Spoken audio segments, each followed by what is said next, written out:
ada penuh dipenimbang sekali lagi. Ketua bumi penimbang. Siapa banyak umur, kita boleh buat triple kita.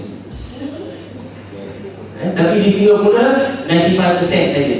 So if you see in Singapore, there will be no total solar eclipse, it's just a partial eclipse. 95% of sun surface covered, just 5% the lighted area, 95% dark areas. Kemudian 2042, the same year again, pergi pada utara Malaysia, ada lagi gerhana cincin, right? 14 October, so this is very significant year 2042. Kemudian you have 2043, dekat Bali, Nachi, and Desi.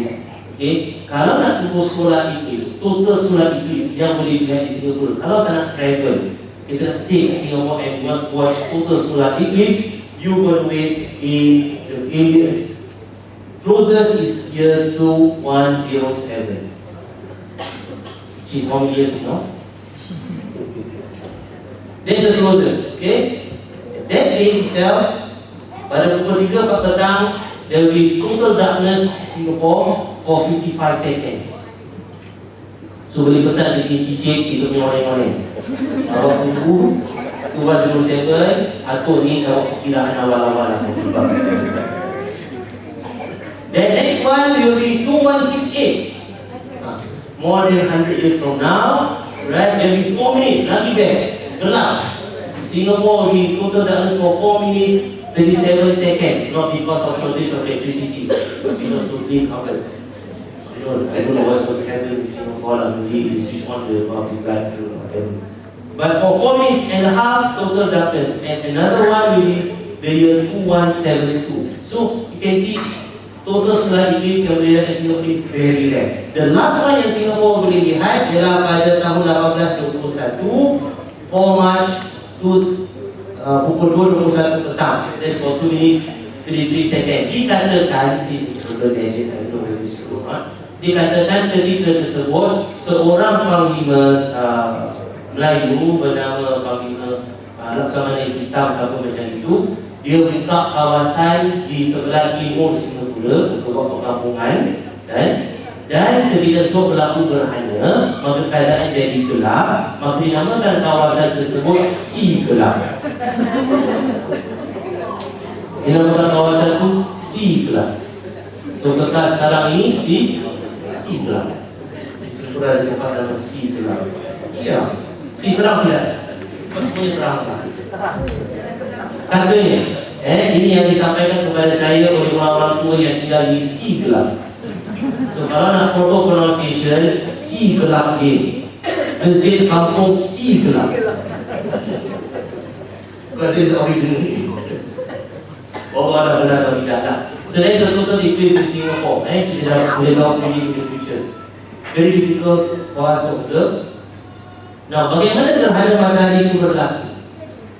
Ini sifat teknikal, dah masuk kawasan teknikal sikit. Bagaimana gerhana matahari itu berlaku? Kalau kita lihat di sini, pusingan bulan 3D, gambar 3D dari matahari dan bumi, dan bulan itu dia pusing mengelilingi bumi ini bukan dalam keadaan plane, one plane itu, tapi dia macam lopsided. Dia dari atas, dia turun bawah. Dari atas, dia turun bawah. So kalau dia berada di atas, maka tak akan berlaku gerhana.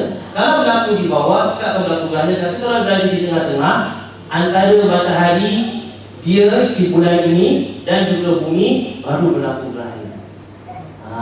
So that's why gerhana itu jarang berlaku. Ditambah lagi, jarang berlaku, iaitu satu fenomena yang di alam ini kalau kita katakan sebagai hanya terhadap di bumi saja. Kerana apa? Kerana total eclipse hanya boleh dilihat oleh penduduk bumi saja. If you go to Mars, you won't see eclipse. Walaupun Mars itu ada 2 bulan, Phobos dan Deimos, ada 2 bulan, tapi bulan itu kecil dan matahari juga kecil. Jadi bulan itu kalau siapa berada di Mars, tujuan go to Mars, up to you, you can buy, you can purchase a ticket from Elon Musk, di Mars juga. Nanti that's why you want to go to Mars, but it means Elon Musk.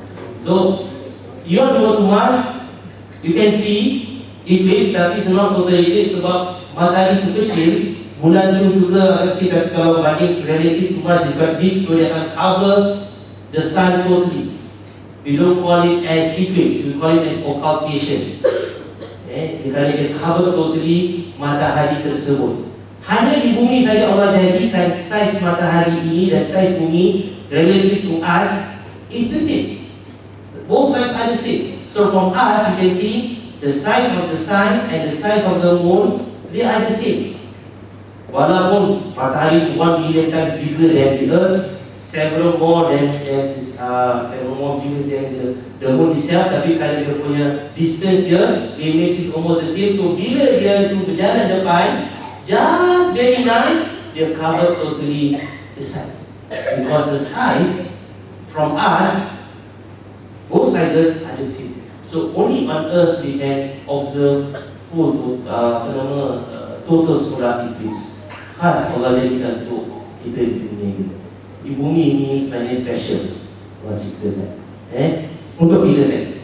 So bila dia bergerak dan bulan itu berada di antara matahari dan bumi, ni satah bumi, this is the plane of moon's earth orbit. So when they between the sun and the earth, so bila berada di sini, then you can see the shadow falling on earth. That is why eclipse happen. Now look at this, right? Kalau bumi itu atau bulan itu antara matahari dan juga bumi, bulan berada sebelah atas, saya katakan dia itu macam merry-go-round up down. Kalau dia berada di atas antara matahari dan juga bumi, maka shadow dia akan terkena bumi. So you won't see eclipse, right? Kalau dia berada di bawah juga akan terkena. Tapi kalau dia berada right in between, just the nice distance, right, between the sun and the earth, betul-betul kat tengah tersebut, maka you can see dia punya eclipse. And that is where the shadow of the moon ini will touch the surface of the earth. This is from the sun. Okay, so moon goes up, down, up, down, up, down. So kalau dia up, shadow dia tak terkena, you can't see any eclipse. The moon will be dark, you can't see the moon at all. Tapi kalau sekiranya the moon is just at the right distance, right at the altitude, right in the middle of the earth, right, and the shadow, the cone of the shadow will touch the surface of the earth. The place yang dia touch di sini itu yang gambar saya tunjukkan tu, dia punya orange dot yang bergerak. That is the place yang untuk orang berada di sini saja dia akan dapat lihat full solar eclipse. Tapi berada outside the cone here, they won't see full solar eclipse, they will see partial eclipse. Tapi bila 14 hari kemudian dia akan masuk kawasan shadow bumi, maka di situ berlakunya gerhana penuh bulan. Solar gerhana. So solar gerhana selalu datang in phase 1 after the other. Jadi gerhana matahari berlaku di awal bulan, gerhana bulan berlaku di pertengahan bulan. Pernah dengar tak hadis yang mengatakan bahawasanya berlaku kiamat nanti, bila datang kiamat berlakunya gerhana matahari dan bulan, dan dikata gerhana bulan itu akan berada di awal bulan dan gerhana matahari itu berada di pertengahan bulan. Itu hadis yang agak popular. Saya beritahu di sini bahawasanya hadis itu adalah hadis palsu.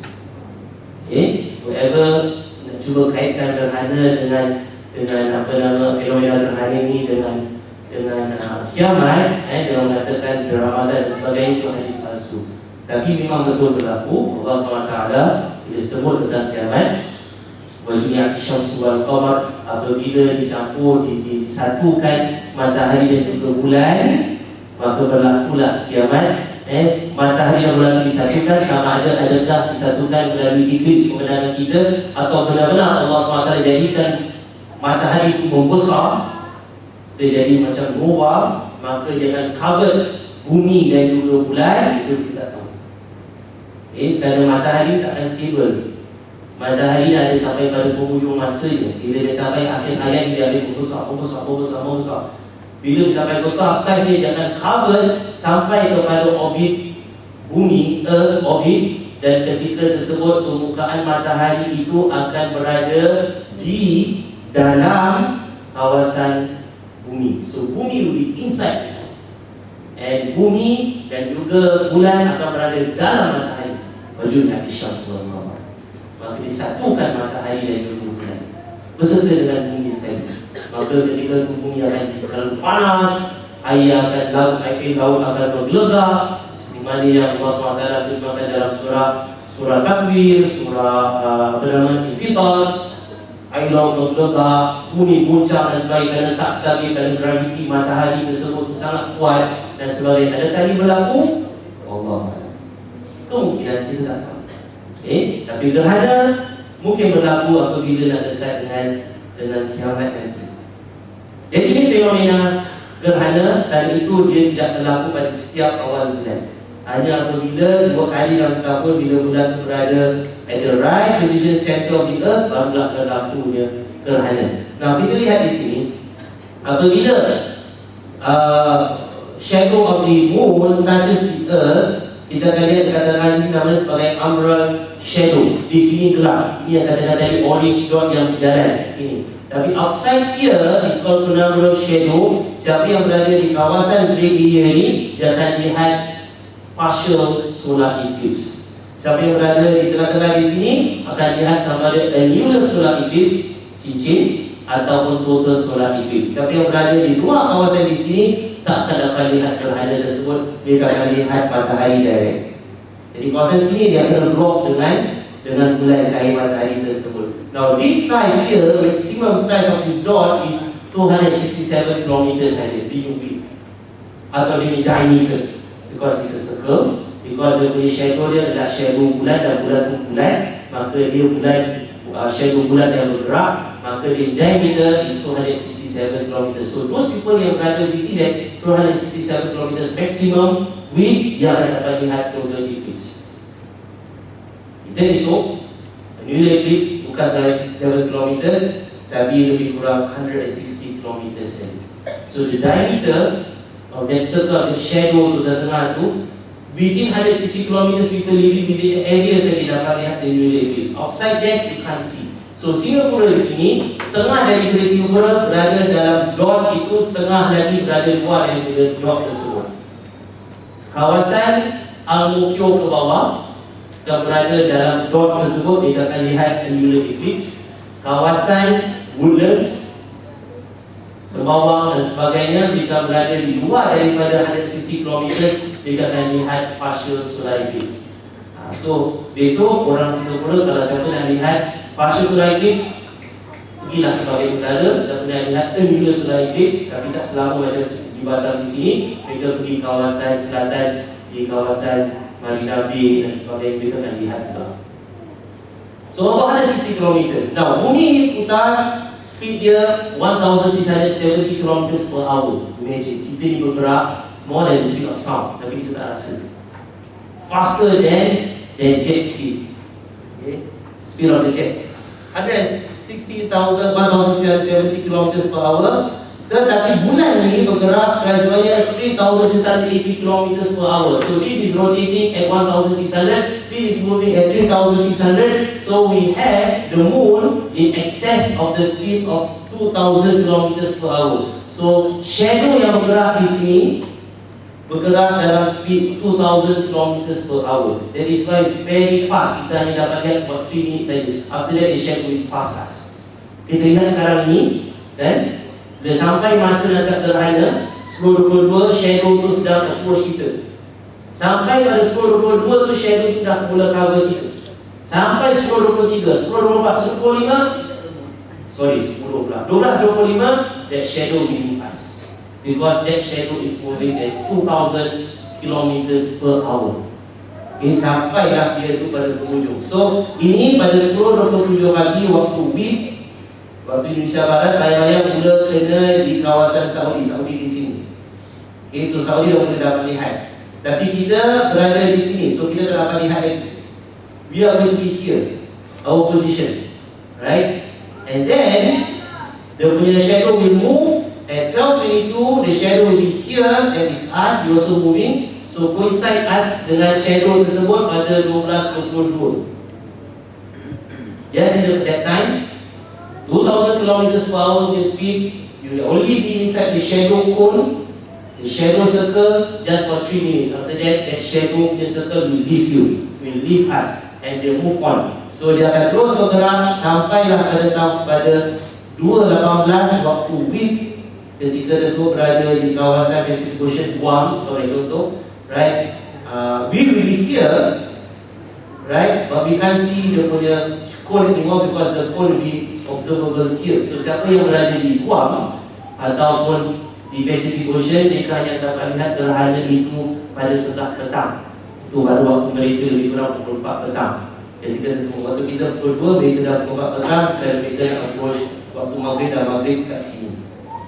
So that is how the shadow move across the punya Earth surface.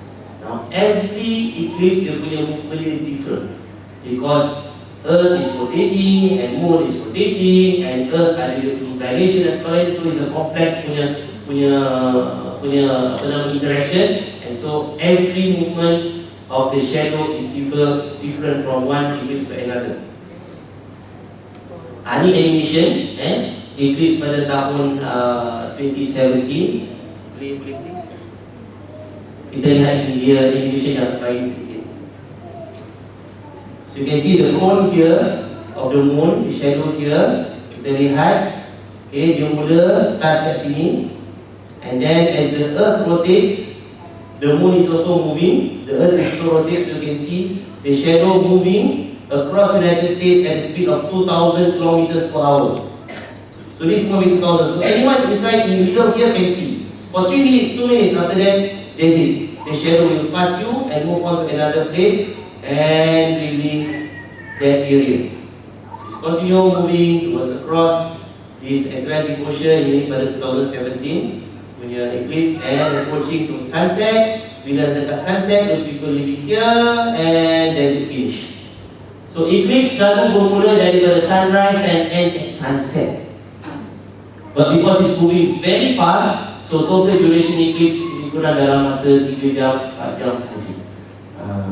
Kerana bumi bergerak, bulan juga bergerak, and the shadow moving at 2,000 kilometers per hour. Baik, enough of that, the technical explanation. Saya lihat pada saya bawa semua kepada sejarah pula. Gerhana yang berlaku pada zaman Rasulullah SAW. Ini jarang orang bincangkan. Rasulullah SAW lahir pada 22 April tahun 571 Masihi, tahun Gajah. 12 Rabiul Awal ikut pandangan yang masyhur, tapi ada juga pandangan mengatakan pada 2 Rabiul Awal, bukan 12 Rabiul Awal. Walhasil yang diterima adalah 22 April 571 Masihi. 6 years later berlaku gerhana cincin, tetapi yang dilihat di Mekah adalah partial eclipse. 591 ada juga sama, partial eclipse di Mekah. 592 again, and then 604 gerhana partial eclipse di Mekah. All this di Mekah, so tersebut Rasulullah SAW berada di Mekah, belum lagi berhijrah di Madinah.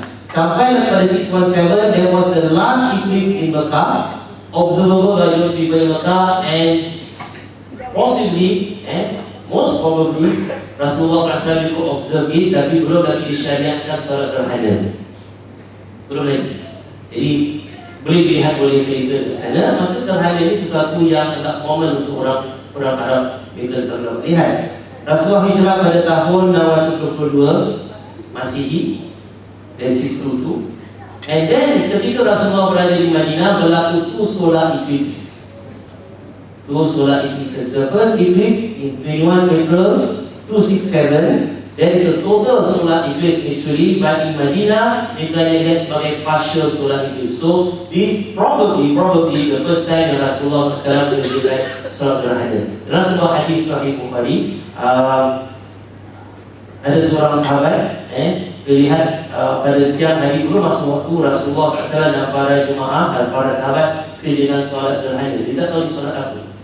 Maka dia tanya kepada sahabat yang lain, saya tanya kepada isteri Rasulullah SAW, saya tak silap saya Ibnu Abbas radhiyallahu anhu tanya kepada Aisyah radhiyallahu anha berkenaan dengan ini, dan diberitahu bahawasanya Rasulullah SAW sedang kerja dengan solat gerhana. Jadi ketika tersebut, it was the first instances yang para sahabat diperkenalkan dengan solat gerhana, most probably pada tahun 627. Again, partial eclipse. There's no total solar eclipse dekat Madinah pada zaman Rasulullah SAW. No total darkness. Partial only. And another one, 27 January 62, that was about 4 months sebelum Rasulullah SAW wafat. Rasulullah SAW wafat pada, according to calculations, is on 8th of June 632. 8th of June 632 on Monday. Okay. So berlaku gerhana sepada on the 27 January 62. This is a very important date actually untuk para sejarah, ahli sejarah, kerana ia berlaku pada 29 Syawal, pada akhir bulan Syawal, dan pada ketika tersebut anak Rasulullah SAW bernama Ibrahim yang dilahirkan dari isteri Rasulullah SAW bernama Maria Al-Qibtiyah. Sayyidatina Maria Al-Qibtiyah radhiyallahu anha lahirkan anak Rasulullah lagi, after all those years, 62 years of living, 60 years of living on earth, you were given a chance to have another baby boy. Rasulullah sayang Ibrahim tersebut, tapi Allah tentukan nama kehidupan dunia ini. Mengikut sejarah, Ibrahim tersebut dah muda 2 tahun. Ada yang mengatakan dah boleh berjalan, ada yang mengatakan dah boleh berkata-kata. Rasulullah SWT jemput dia. Maka dia wafat, Ibrahim wafat pada 28 Syawal pada tahun yang ke-10 Hijrah. Dan kemudian Rasulullah SAW anak Ibrahim pada 29 Syawal sebelah pagi. That is on the 27 January 62, and kebetulan pada waktu tersebut berlakulah gerhana partial eclipse di Madinah. Maka para sahabat mengaitkan fenomena ini dengan kejadian sedih yang berlaku pada Rasulullah SAW. Kalau orang dahulu mereka biasa kaitkan gerhana dengan something, an event on earth. The Chinese emperor, for example, mereka selalu pastikan buat siap-sedia sebelum berlakunya gerhana. Kalau katakan the astrologer kata predict akan berlaku gerhana on a certain date, then the emperor will step down temporarily and will appoint somebody as the temporary emperor. Sebab dia pilih bila berlaku gerhana, kalau berlakunya apa-apa kejadian yang tak baik kepada emperor, yang terkena adalah dia punya steady emperor. So once the gerhana habis, you get down and you get back. Itu dia punya bodyguard dia, dia fall guy dia. Tapi it was recorded on the 22nd of October year 2134 BCE. 22 of October year 2134 BCE. Two Chinese royal astrologers or astronomers, they failed to predict the eclipse.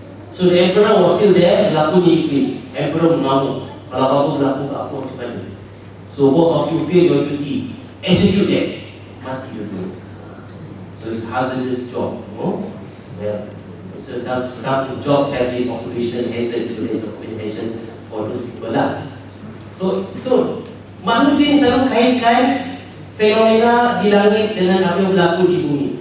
Rasulullah SAW Allah tentukan berlakunya gerhana pada tarikh kematian Ibrahim untuk ajar kepada umat Islam, there is no link.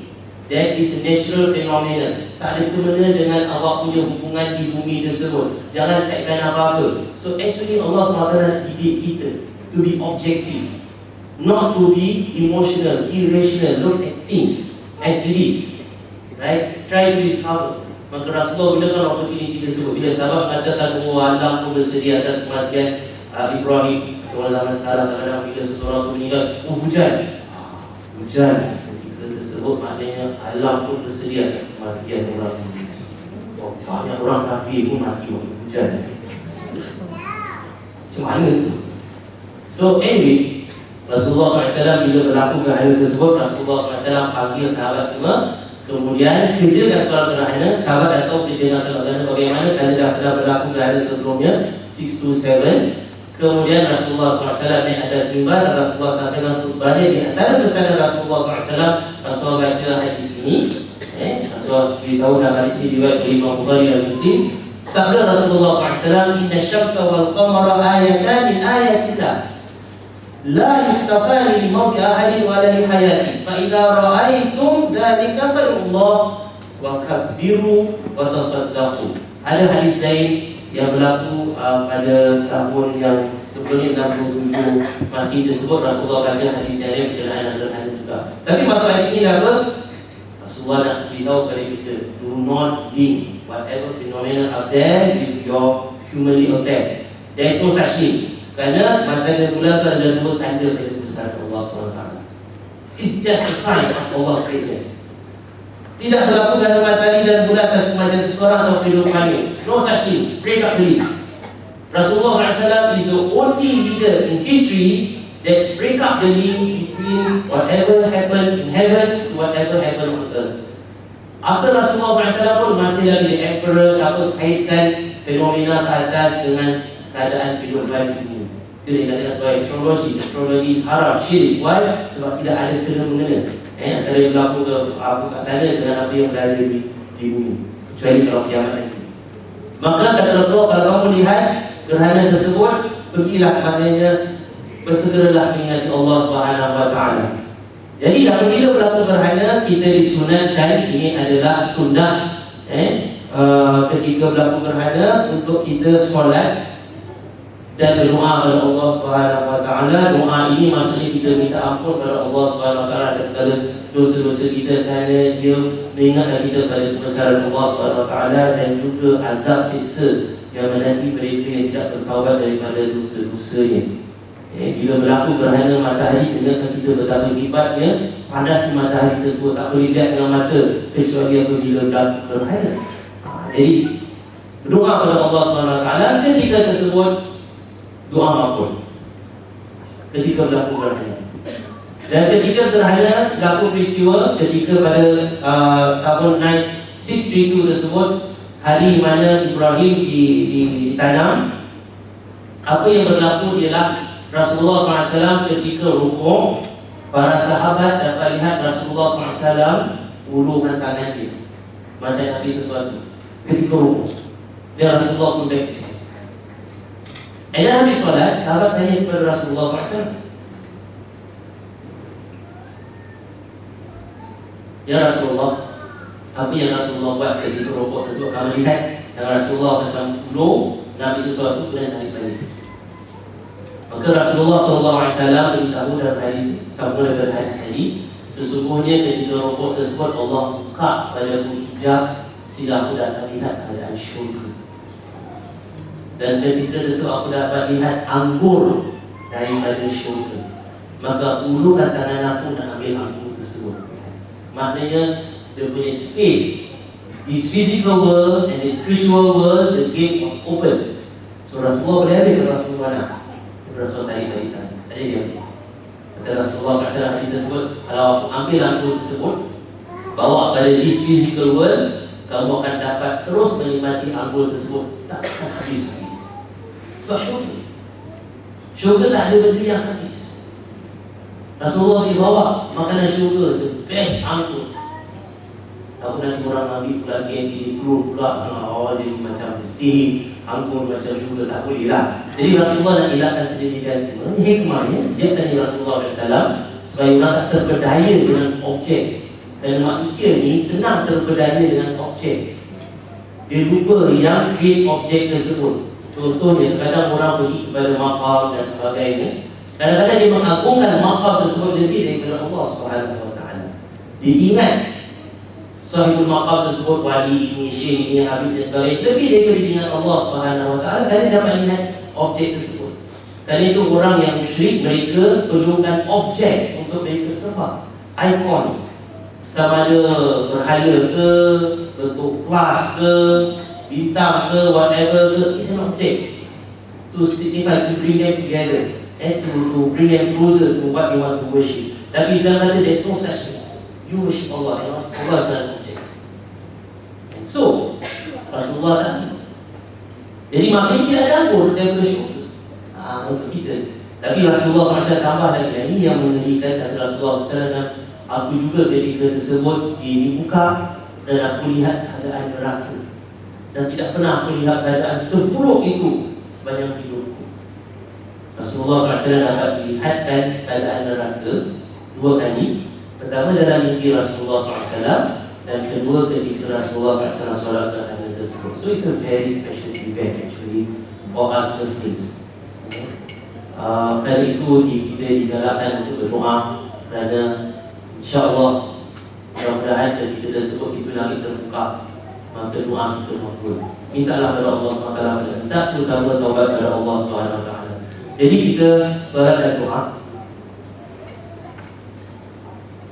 Kemudian kedua, ni yang tadi saya kata tadi, bila pada azab kubur, Rasulullah SAW bersabda dalam hadis riwayat Aisyah radhiyallahu anha, setelah Nabi SAW selesai dari khutbah gerhana, maka baginda SAW meminta para sahabat supaya mohon perlindungan daripada azab kubur.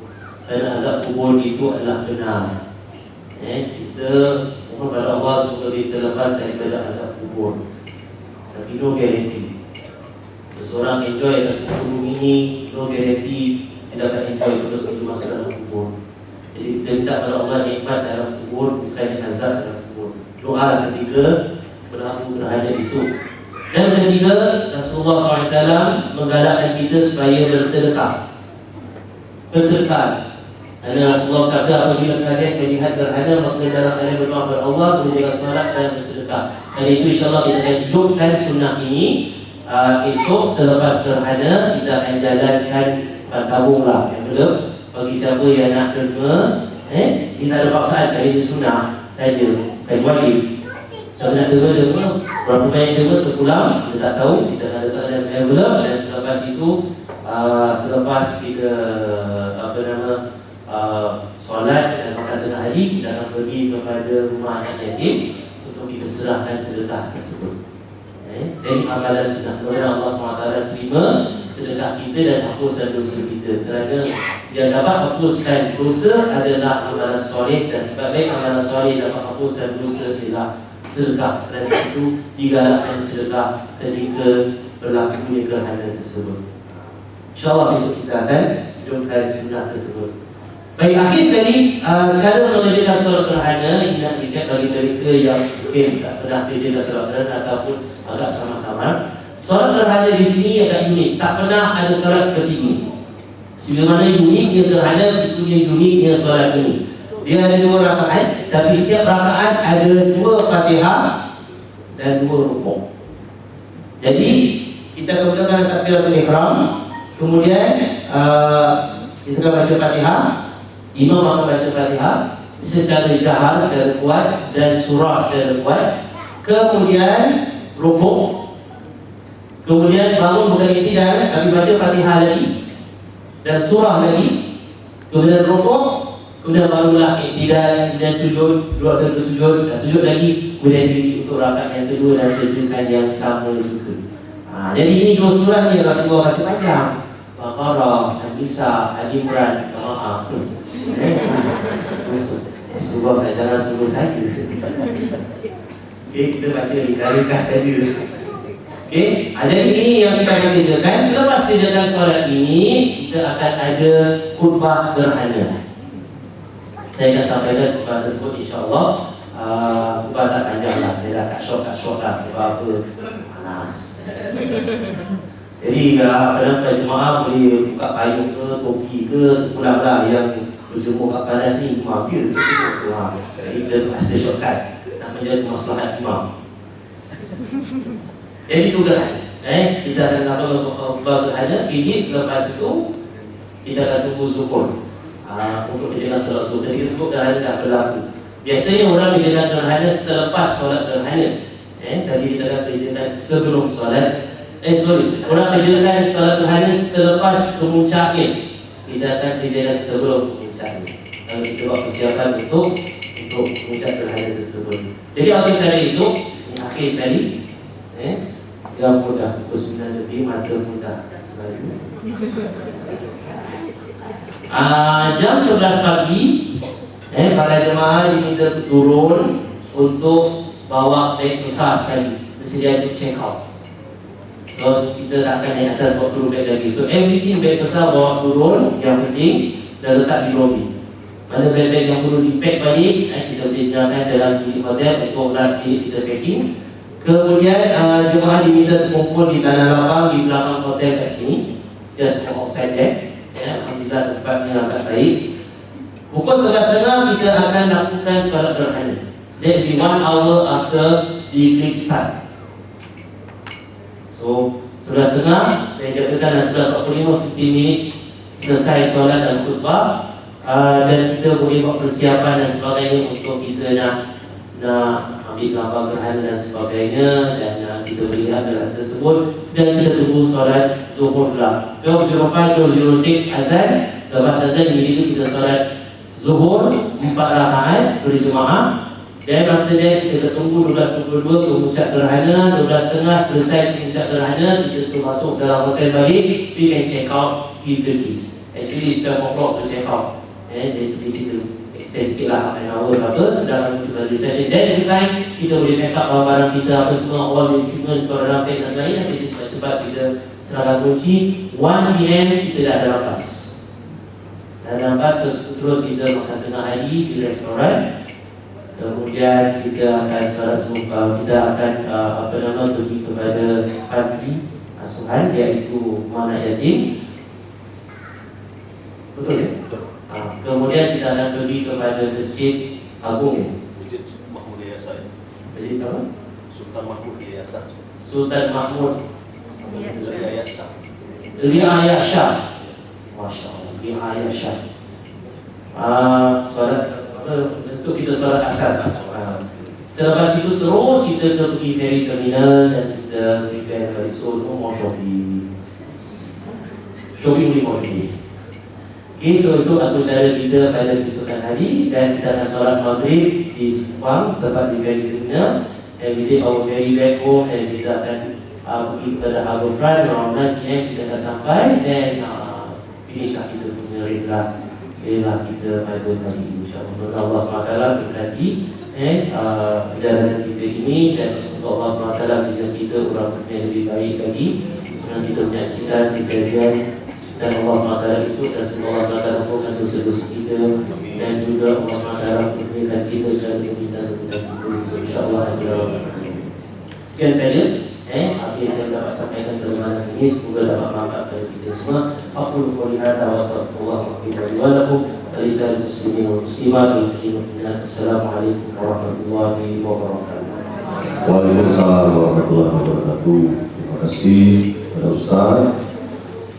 Apakah ada perlu sesi masail tanya jawab? Nak tanya ke? Ada yang mau ditanya? Tak apa, saya serius. Kalau nak tanya boleh tanya sekarang.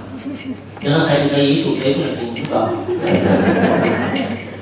Anyone want to ask question? Ada masail, ada pertanyaan? Tak ada. Cukup ya? Wah biasa, sudah paham semua, luar biasa. Oke, tadi kita dapat informasi sebelum kita keluar dari ruangan ini, kita akan berfoto bersama dengan background yang sudah ada. Jadi kami persilakan dulu untuk tim hotel.